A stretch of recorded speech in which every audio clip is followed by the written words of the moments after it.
Bit-bit ni Lord ang tanan natong kasalanan dito sa ibabaw sa cross. Unsay purpose?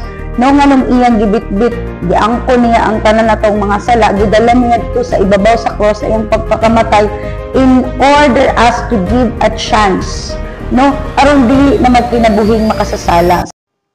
Mga pamaigsoon, so dinhi na putos pulong sa Ginoo ang maghatag og enlightenment sa ato ang mga kinabuhi.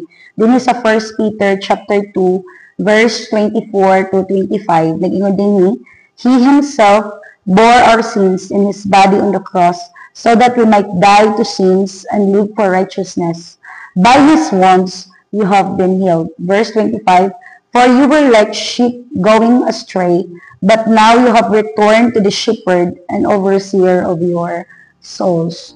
So, ang pulong sa Ginoo, so ang nagadasig ka nato that Jesus bore our sins in His body. So, karon atong i-remind many times ang atong kaugalingon nga gibit-bit ni Lord ang tanan natong kasalanan dito sa ibabaw sa cross. Unsay purpose?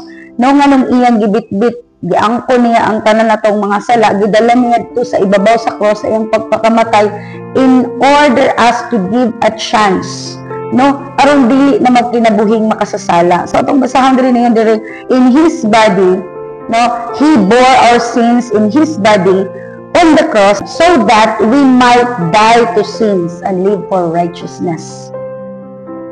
No, so nag-ingon diri nga ang purpose ni Lord na nagpakamatay siya sa cross, gibit-bit niya ang ato ang mga kasalanan aron nga ang atong kinabuhi mamatay na diha sa kasalanan, no, ug magkinabuhi ta diha sa pagkamatarong, no, diha sa iyang mga labod, no, diha sa iyang mga samad sa ibabaw sa cross kita nakabaton og kaluwasan, diha sa iyang mga pag-antos, diha sa iyang kasakitan sa mga labod nga iyang natamod igsuon sa ibabaw sa cross, kita na nga ayo sa atong mga balatian. So dili lang balatian physically kundi balatian nga spirituhanon, no, kabalubata nga sa dihang wala pa si Jesus nagpakamatay sa cross, kita nahimong ulipon sa sala.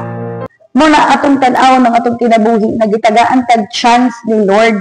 God has given us many chance. Nagahatag sa chance igsoon. Unsa nga chance? Gitagaan niya og chance ang tao nga maluwas. So dihang wala pa nato gidawat si Kristo, wala pa ta nangalagad, wala pa nato gi-value or gi-treasure ang kamatayon ni Lord sa cross. Mga saagta, mga laag ng mga tao nga wala nakatuod sa sakto nga dalan. But because of God, because of Jesus, nakatultol na tas tama nga dalan karon. Ang langit, no, dili unta naabli alang kanato. Tungod na sa sala nga nagulang kanato sa una nga panahon. But because of the love of God, pinaagi sa dugo ni Ginoong Hesus, iyang giablihan pagbalik ang langit. Para subisan kinsa na mutuo ug mudawat kang Ginoong Hesus, tagaan yung chance na mahimong anak. So karon igsoon usay atong buhaton. Usay atong buhaton. Ayaw sayangi ang dugo nga gipaagas ni Jesus sa ibabaw sa cross. Kung kay mga tao wala nila value ang kamatayon sa Ginoo. Hindi katapos ang panahon, daghan pagit mga tao na nakalimot sa Ginoo. Daghan pagit mga tao na wala gayud giduol ug mibalik sa Ginoo. Daghan pay mga tao sa kalibutan na tuwa sa kinabuhi nga dili madayaw, naa sa dalan nga nalayo sa Ginoo. Kung ikaw naminaw karon igsuon, hinumdumi nga binayran na ka sa dugo ni Ginoong Hesus.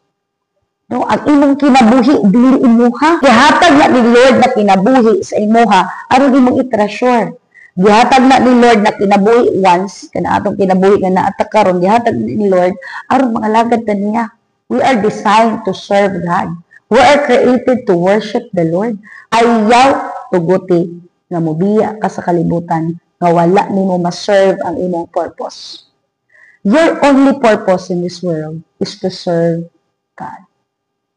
And the rest, follow na lang na. Ayaw, tugutig so na ulahin ang tanan. Serve God. Ang itaas o Lord sa mong kinabuhi.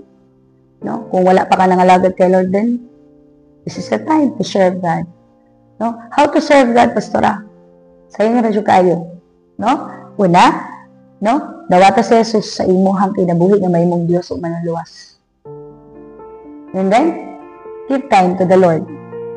No? Kung saan paghatag panahon, mahatag ang panahon sa pagsimba sa Ginoo. So, try to look for a church na pwede nimong kapasilungan nga nagtudlo sa kamatuoran. Tungod kay dili tanan karon nga mga churches nagtudlo subay sa Biblia. But look for a church, no, na nagtudlo sa kamatuoran, nagtudlo gyud sa imong pakaluwasan, nagtudlo nga sa Jesus ang dalan. Serve God, no?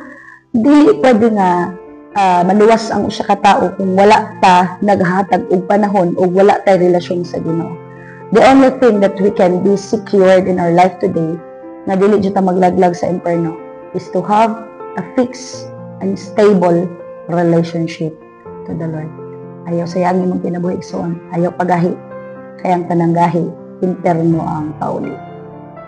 God bless you and good afternoon sa tanan. And please, mga igsoon, paki-share sa video igsoon, it will help us a lot na ma-spread out ang pulong sa Ginoo. God bless us all.